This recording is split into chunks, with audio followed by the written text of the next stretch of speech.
Kita lanjut bahas PTTH Dunia Para Dewa episode 146.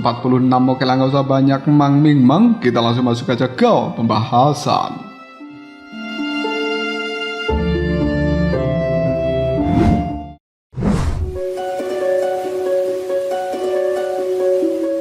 Tatapan mata dari Zeni menyapu semua orang dengan hangat, mengajak mereka untuk menikmati teh yang ada di hadapan sambil berkata, masih ada waktu sebelum jamuan makan, jadi semuanya silakan minum teh untuk menyegarkan diri terlebih dahulu. Ini adalah teh terbaik yang telah aku dapatkan. Xiao Yao dan juga yang lainnya menyesap teh dengan penuh kenikmatan lalu berkata, Nona muda, ini benar-benar teh yang premium. Semuanya cepat minum selagi masih hangat. Xiao Li dan juga Xiao Long, mereka menyesap teh itu menghilangkan kelelahan selama di dalam perjalanan jauh. Yao Meng dan juga yang lainnya melihat pada Zeni sambil berkata, Nona muda Zeni, Anda terlalu berlebihan. Sudah merupakan sebuah kehormatan besar bagi kami untuk menyatakan kesetiaan pada klan Xiao, dan bagaimana mungkin kami berani merepotkan Nona muda Zeni dengan cara seperti ini. Keramahan Anda benar-benar luar biasa. Zeni hanya tersenyum tipis.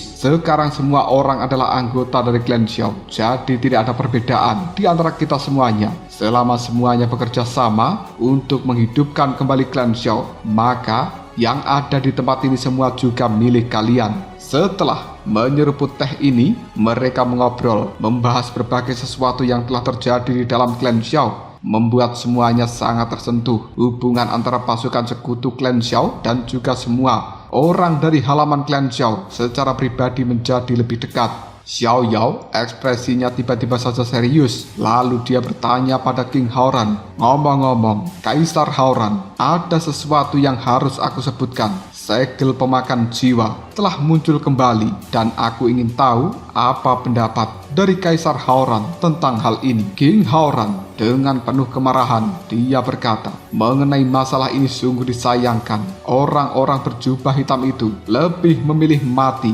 daripada mengungkapkan dalang di baliknya, dan kurangnya bukti membuat kita semuanya tidak mampu berbuat apapun saat ini terhadap klan iblis jiwa. Aku benar-benar ingin tahu apakah mereka dengan menyerang dan juga akan memusnahkan klan Xiao di bawah perlindungan dari klan iblis darahku, menantang batasan moral dan juga memiliki motif yang lain. Le Shaolong segera mengutarakan pikirannya. Menurutku klan iblis jiwa yang menantang batasan dari Kaisar Haoran hanyalah satu aspek tertentu, tapi mereka pasti memiliki motif yang lain jauh lebih besar. Haoran melihat pada Shaolong. Kenapa kau bisa berpikiran seperti itu? Le Shaolong mulai menganalisa. Mereka telah menyerang dan akan memusnahkan klan Xiao yang memiliki hubungan dekat dengan Kaisar Iblis. Namun mereka hanya mengirimkan 1 orang bintang 5 do di tahap awal dan 4 orang bintang 4 do di tahap puncak. Terlebih lagi setelah mereka gagal, tidak ada tindakan yang lebih lanjut dilakukan, termasuk menghalangi jalan migrasi dari klan Xiao menuju tempat ini. Dan itu menunjukkan bahwa klan iblis jiwa sebenarnya memang tidak bermaksud membuat Kaisar Iblis Haoran marah. Entah mereka sedang menguji batasan kesabaranmu atau mereka memiliki rencana yang lainnya. Tapi aku memiliki firasat bahwa mereka memiliki rencana yang jauh lebih besar. Xiao Yao juga mengatakan, mungkin setelah operasi mereka gagal sebelumnya, karena tahu bahwa Kaisar Iblis Haoran dan juga halaman klan Xiao sedang berjaga-jaga, makanya tidak berani mengambil tindakan dengan gegabah untuk menghalangi transmigrasi dari klan Xiaoku. Zeni menggelengkan kepalanya, menghubungkan segala sesuatu seolah mencari petunjuk, dan detik berikutnya dia berbicara. Klan iblis jiwa bahkan berani mempromosikan segel pemakan jiwa di dalam klan mereka dan sering menggunakannya di dunia luar, meskipun Kaisar Iblis Tua telah melarangnya dan menyerang. Klan Xiao yang sedang bertransmigrasi bukan sesuatu yang tidak berani mereka lakukan. Izinkan aku membuat sedikit analisa versi dariku. Menurutku, hanya ada dua alasan kenapa klan Iblis Jiwa tidak melanjutkan serangan terhadap klan Xiao setelah upaya mereka mengepung dan juga memusnahkan klan Xiao gagal. Pertama, klan Iblis Jiwa percaya bahwa kekuatan mereka saat ini tidak cukup untuk bisa menggulingkan Kaisar Iblis Hauran. Meskipun mereka sombong, tapi mereka tidak ingin berselisih dengan Kaisar Iblis terlalu cepat. Selain itu, tujuan mereka hanyalah untuk memprovokasi Kaisar Hauran. Jadi, tidak diperlukan tindakan lebih lanjut. Analisa yang kedua adalah pengepungan klan Xiao merupakan satu bagian dari rencana mereka. Karena klan Xiao telah dikepung, hanya dua pihak yang paling cemas. Satu adalah Kaisar Hauran dan satu lagi tentu saja Xiao Yan. Jika tujuannya ditujukan pada Kaisar Hauran, maka rencana dari klan Iblis Jiwa adalah untuk memancing harimau menjauh dari gunung atau untuk membuat tipuan ke arah timur sementara mereka menyerang ke arah barat. Mereka menggunakan krisis dari klan Xiao untuk mengalihkan energi dan juga tenaga kerja dari Kaisar Hauran guna mencapai tujuan tertentu. Namun apabila tujuan itu ditujukan untuk Xiao Yan, maka ini adalah rencana memancing ular keluar dari sarangnya. Sudah diketahui bahwa Xiao Yan saat ini adalah orang yang sedang naik daun. Dia adalah orang yang paling populer di dalam benua Dodi beberapa tahun terakhir ini. Dengan adanya aliansi bisnis dan juga Kaisar Hauran sebagai pendukung Xiao Yan untuk membuat Xiao Yan berdiri di puncak hanya masalah waktu. Terlebih lagi, Xiao Yan dan juga Kaisar Hauran memiliki hubungan yang sangat baik. Jika mereka menyerang Xiao Yan, maka sama saja dengan memutuskan salah satu lengan dari Kaisar Hauran, dan itu sangat menguntungkan bagi klan Iblis Jiwa di dalam perebutan posisi sebagai seorang Kaisar Iblis. Itu adalah sebuah pilihan yang sangat menggoda.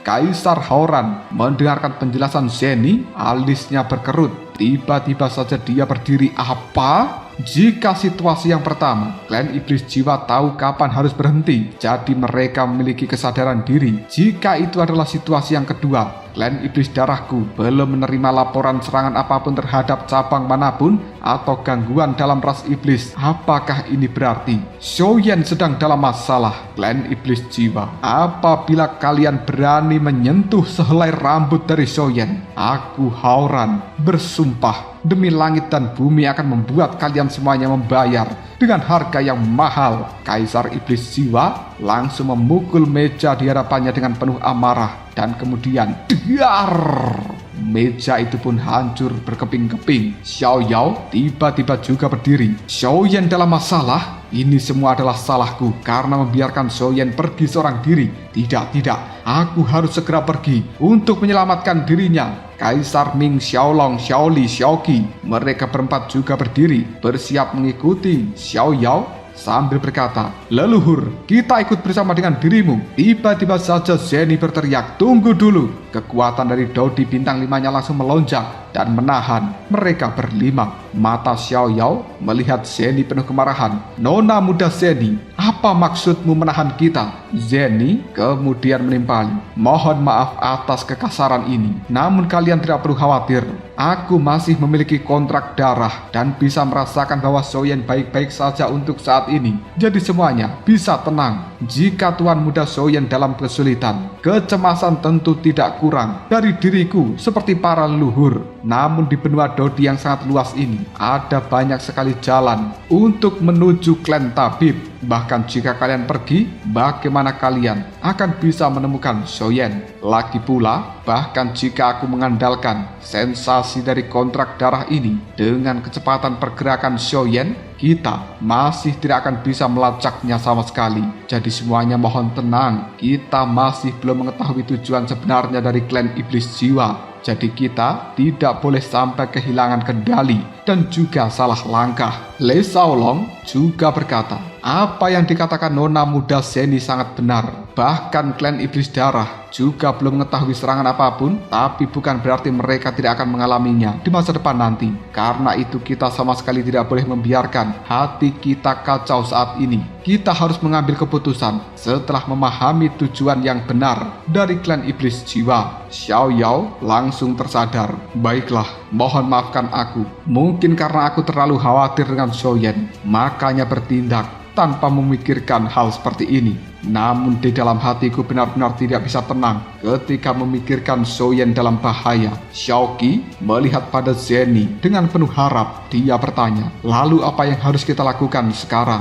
Zeni menimpali, saudari Xiaoqi, kau tidak perlu khawatir. Dengan keadaan seperti ini, mungkin hanya inilah satu-satunya jalan yang bisa kita tempuh. Le Shaolong, Nan Erming, dan Peng Bao akan mengatur ulang pasukan dari klan Xiao di tempat ini. Untuk para tenaga kerja akan diurus oleh leluhur Xiao Yao dengan bantuan Kaisar Ming dan juga yang lainnya. Pada saat yang sama, pelatihan dari Dodi tingkat tinggi tidak boleh diabaikan, karena itu adalah menyangkut fondasi dari klan Xiao dan merupakan masalah yang sangat penting yang tidak boleh dianggap enteng. Adapun pihak dari Kaisar Haoran, Anda harus terus waspada, perkuat titik lemah dengan lebih banyak personel untuk berjaga-jaga terhadap setiap langkah lanjutan dari klan Iblis Jiwa. Sementara aku akan bersama dengan bayangan ungu dan juga Xiaozan menggunakan perubahan kontrak darah dan akan tetap siaga setiap saat. Hati Xiaoqi dipenuhi kekhawatiran, tapi bisakah kita hanya duduk di sini dan menunggu kabar tentang kakak Xiaoyan? Zeni segera menggelengkan kepalanya sambil berkata, saudari Gior, Tuan Muda Xiaoyan, meskipun kekuatannya hanya berada di tahap akhir bintang 4 Dodi, tapi kekuatan tempurnya sebenarnya setara dengan bintang 5 Dodi, dan aku yakin semua orang sudah memahami tentang hal ini. Terlebih lagi, tidak banyak orang di dalam benua Dodi ini yang mengetahui kekuatan tempur asli dari Tuan Muda Xiaoyan, dan siapapun yang berani meremehkan dirinya akan menanggung akibat yang fatal. Selain itu, Tuan Muda Xiaoyan juga memiliki sayap tulang serta teknik pergerakan tahap Si. Bahkan bayangan ungu, apabila mengerahkan seluruh kekuatannya, dia masih tidak akan mampu melakukan pengejaran terhadap Tuan Muda Xiaoyan. King Haoran segera berkata, ucapan Zeni memang benar. Bahkan aku, Kaisar Haoran, harus mengakui bahwa saudaraku Xiaoyan memang memiliki banyak rahasia. Dia selalu bisa mengubah hal yang mustahil menjadi sebuah kemungkinan dan berulang kali menciptakan keajaiban.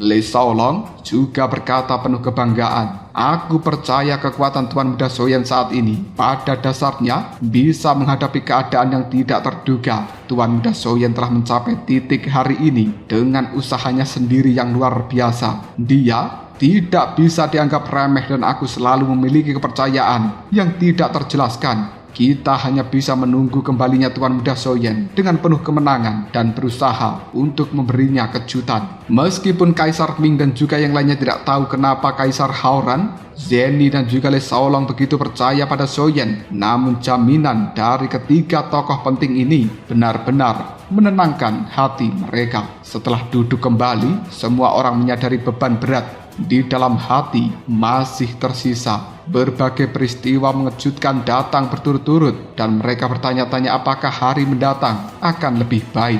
Zeni kemudian berbicara, semuanya kalian telah datang di halaman klan Xiao yang juga merupakan rumah kalian. Klan Xiao ini adalah tempat yang sangat aman dan kekuatan sebenarnya tidak boleh dianggap remeh. Semua orang pasti menyadari hal itu, bukan? Hari ini merupakan hari yang membahagiakan bagi klan Xiao. Sudah saatnya kita berpesta. Ucapan dari Zeni itu langsung diumumkan pada ratusan ribu orang dan mereka sangat bahagia.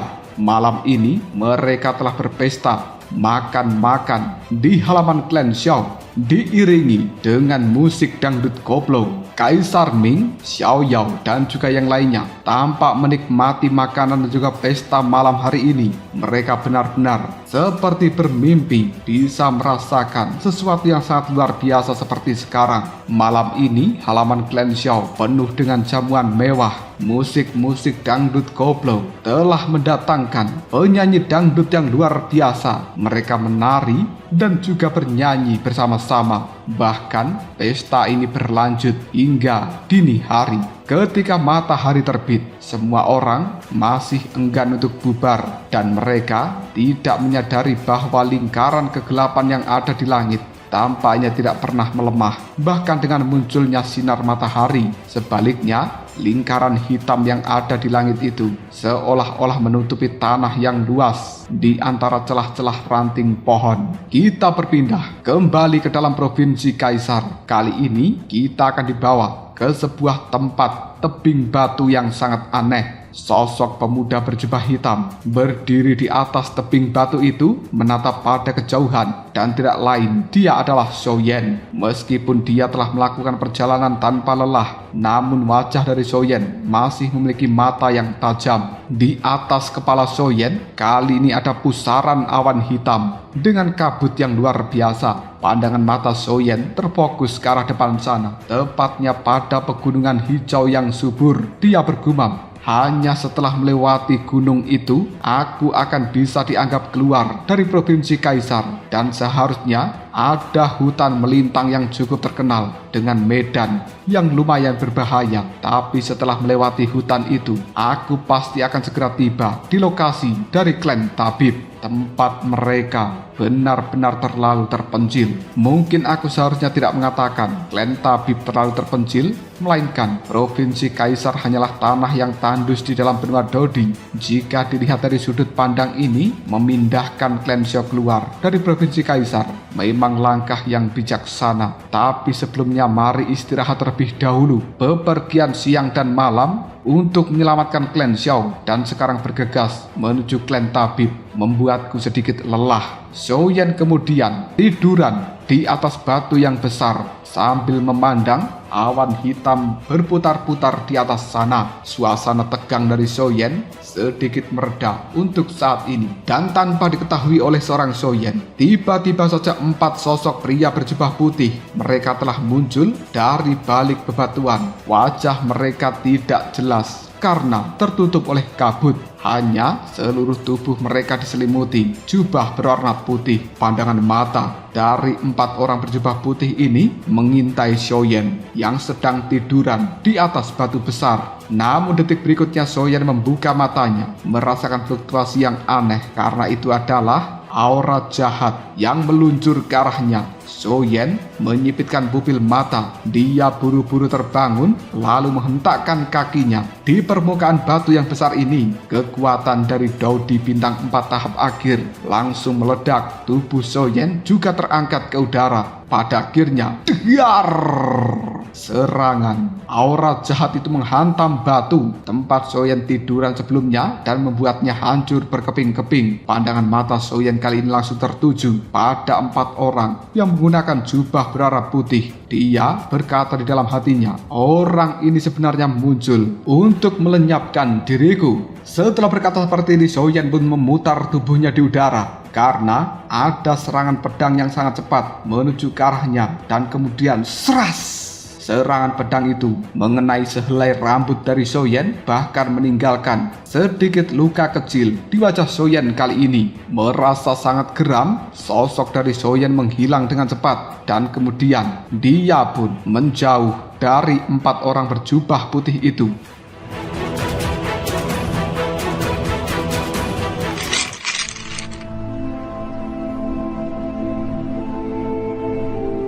Setelah serangan penyergapan mereka berempat gagal, keempat orang berjubah putih terdiam sejenak. Mereka tidak mengerti kenapa Shou Yan yang hanya memiliki kekuatan tahap akhir bintang 4 Dodi bisa lolos dari serangan mendadak seperti ini. Padahal kekuatan dari mereka berempat berada di tahap awal bintang 5 Dodi. Shou Yan kemudian bertanya, siapa kalian? Apakah aku punya masalah dengan kalian? Sampai-sampai kalian menyerbuku dengan cara seperti ini. Soyen tanpa ragu langsung mengeluarkan pedang berat kuno api surgawi dan dia memasukkan kekuatan api berwarna abu-abu biru ke dalam pedang ini. 4 orang berjubah putih hanya tersenyum ke arah Soyen, dan terlepas dari bagaimana Soyen bisa lolos dari serangan sebelumnya, sekuat apapun dia melawan, kekuatannya hanya berada di tahap akhir bintang 4 Dodi, dan pasti serangan berikutnya Soyen tidak akan bisa lolos. Pemimpin dari pria berjubah putih segera melangkah maju untuk menghadapi Soyen. Sambil tersenyum dia mengatakan, seperti yang diharapkan dari seseorang yang memiliki reputasi hebat, kau memang punya sedikit keahlian, tidak seperti mereka yang terkenal tanpa alasan. Setelah berkata seperti ini, pemimpin pria berjubah putih itu mengangkat pedang putihnya dengan kilau cahaya yang luar biasa. Dia kembali memberikan tebasan ke arah dari Soyen. Sementara Soyen segera mengayunkan pedang berat kuno api surgawi yang kemudian berbenturan dengan serangan pedang itu, lalu diar meledak dengan keras, membuat raut wajah pemimpin dari pria berjubah putih nampak terkejut. Lalu Soyen bertanya, katakan padaku apa maksud dan juga tujuanmu yang sebenarnya. Bukannya menjawab kata-kata dari Soyen, pemimpin dari pria berjubah putih itu kembali melancarkan serangan menggunakan pedang putihnya. Namun hal itu masih mampu dihancurkan oleh kekuatan pedang milik Soyen. Hal ini membuat Soyen terlihat geram. Lalu dia mengatakan, karena kau tidak mau berbicara, maka jangan salahkan jika aku bersikap tidak sopan. Karena mereka datang untuk melenyapkan Soyen, maka mereka juga harus membayar harga yang tinggi. Soyen menghentakkan kakinya, lalu dia meluncur dengan sangat cepat mendekati pemimpin pria berjubah putih itu. Menyaksikan adegan seperti ini, pemimpin pria berjubah putih sedikit tersenyum. Lalu dia mengatakan, hanya kekuatan kasar yang kau miliki, jangan harap bisa mengalahkan diriku. Kedatanganku adalah untuk mengambil kuali suci yang ada di tubuhmu bersama dengan formula obat yang telah kau miliki yang menyebabkan kegemparan di benua Dodi. Jika kau mau menyerahkannya secara sukarela, maka aku akan mengampuni nyawamu. Tapi jika tidak, izinkan aku melumpuhkan kaki dan tanganmu terlebih dahulu. Setelah mengatakan hal seperti ini, pemimpin pria berjubah putih kembali mengayunkan pedang putihnya sebanyak 8 kali berturut-turut. Soyen kemudian menggunakan pedang beratnya berhasil menghancurkan kembali serangan pedang itu. Lalu Soyen terkejut dengan kata-kata pria berjubah putih. Hal ini membangkitkan gelombang di dalam hati Soyen. Memang sudah diketahui, meskipun Soyen memiliki sebuah formula tingkat tinggi, itu bukan rahasia lagi di dalam benua Dodi. Namun sangat sedikit orang yang mengetahui bahwa Soyen memiliki kuali kayu api, dan juga bahkan hanya ada sedikit orang yang mengenali kuali kayu api tersebut. Sekarang pria berjubah putih langsung menyebutnya sebagai kuali suci. Berarti mereka berempat sangat mengenal kuali kayu api ini. Tentu saja Soyen memprediksi mereka adalah orang-orang yang berasal dari jajaran alkemis. Tapi di dalam benua Dodi, Soyen tidak pernah membuat masalah dengan para alkemis. Tapi kenapa mereka datang untuk menyerang dirinya, terlebih lagi untuk merebut kuali kayu api? Pemimpin dari pria berjubah putih masih tidak menyerah, kembali melancarkan serangan pedang putihnya berkali-kali. Dan sekarang Soyen bergerak, tangan kirinya menghantam tanah dengan kuat, sementara kaki kanannya mendorong dari tanah. Dua kekuatan yang berlawanan itu seketika mempercepat pergerakan tubuh dari Soyen ke arah atas. Lalu dia menggunakan pedang berat kuno api surgawi menyapu, lalu berbenturan dengan serangan pedang putih. Suara dari benturan itu menggema tanpa henti. Soyen mengerahkan seluruh kekuatan fisik yang perkasa dikombinasikan dengan senjata beratnya, menyebabkan lengan dari pemimpin pria berjubah putih sangat kesakitan. Bahkan kakinya juga gemetaran, matanya dipenuhi kebingungan karena sangat terkejut. Soyen kemudian mengatakan, meremehkan musuh selalu merupakan kesalahan yang tidak boleh kau lakukan. Setelah berkata seperti ini, Soyen pun menyalurkan kekuatan api surgawi pada pedang berat kuno api surgawinya, lalu berteriak, api pengembara, pengubah 3 pedang. Seketika kekuatan api yang luar biasa diluncurkan dari pedang berat kuno api surgawi yang langsung menyelimuti pemimpin pria berjubah putih. Menyaksikan adegan seperti itu, ketiga pria berjubah putih yang lainnya langsung berteriak, tidak! Selamatkan pemimpin! Mereka langsung bergerak dengan sangat cepat. Salah satu dari ketiganya melesat ke arah sisi Xiaoyan dengan kekuatan cakar yang luar biasa mengarah pada kepala Xiaoyan. Sementara yang lainnya kali ini telah membentuk sebuah segel di tangan, menciptakan kekuatan angin puting beliung untuk menahan serangan pedang api milik Xiaoyan. Dan orang yang terakhir kini telah memberikan sebuah tinjuan berat kepada Xiaoyan.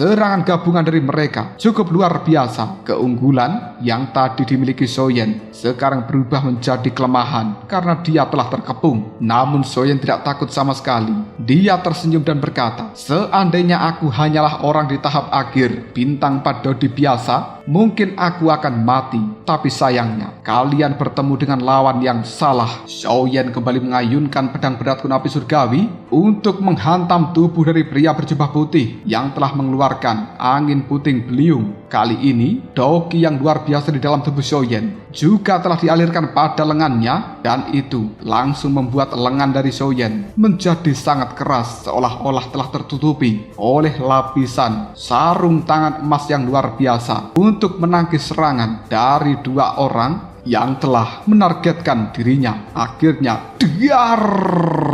Benturan keras pun terjadi. Kaki dari Xiaoyan bahkan sampai tenggelam ke dalam tanah akibat benturan yang sangat keras itu. Dan dua orang berjubah putih yang menghantam tubuh Xiaoyan, mereka juga langsung terpental beberapa langkah. Pupil mata dari keduanya penuh keterkejutan, lalu berkata di dalam hati, "Sungguh luar biasa kekuatan fisik dari bocah ini. Bagaimana caranya dia melatih kekuatan fisik sampai seperti itu?" Masih tidak mau menyerah, kedua orang berjubah putih itu kembali maju untuk memberikan serangan terhadap Xiaoyan. Namun Xiaoyan tidak memperdulikan kedua orang berjubah putih itu. Tatapan mata Xiaoyan kali ini tertuju pada pemimpin pria berjubah putih. Tanpa ragu lagi dia langsung kembali memberikan serangan menggunakan pedang berat kuno api surgawi, dan kekuatan lautan api yang luar biasa kembali meluncur. Salah satu tangan dari Xiaoyan kemudian mengaktifkan api surgawi sepenuhnya. Melihat bahwa Xiaoyan telah mengabaikan, kedua pria berjubah hitam sangat marah. "Bocah sialan, kau benar-benar terlalu sombong. Berani-beraninya mengabaikan serangan dari kita berdua." Dan kali ini serangan telapak tangan dari dua orang berjubah putih hendak menyentuh tubuh dari Xiaoyan. Tiba-tiba saja lapisan pelindung dari kekuatan doki muncul dari dalam tubuh Xiaoyan, memancarkan aura berwarna kehijauan yang samar, dan itu langsung membentuk sebuah pelindung batu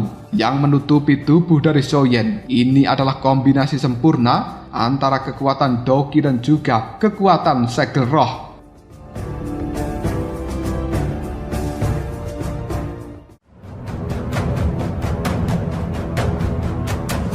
Lalu apakah yang akan terjadi selanjutnya? Mungkinkah Xiaoyan masih akan terluka ketika tubuhnya telah diselimuti pelindung batu berwarna kehijauan tersebut? Jika kalian penasaran, tunggu aja jawabannya di next video. Ngobrol sob.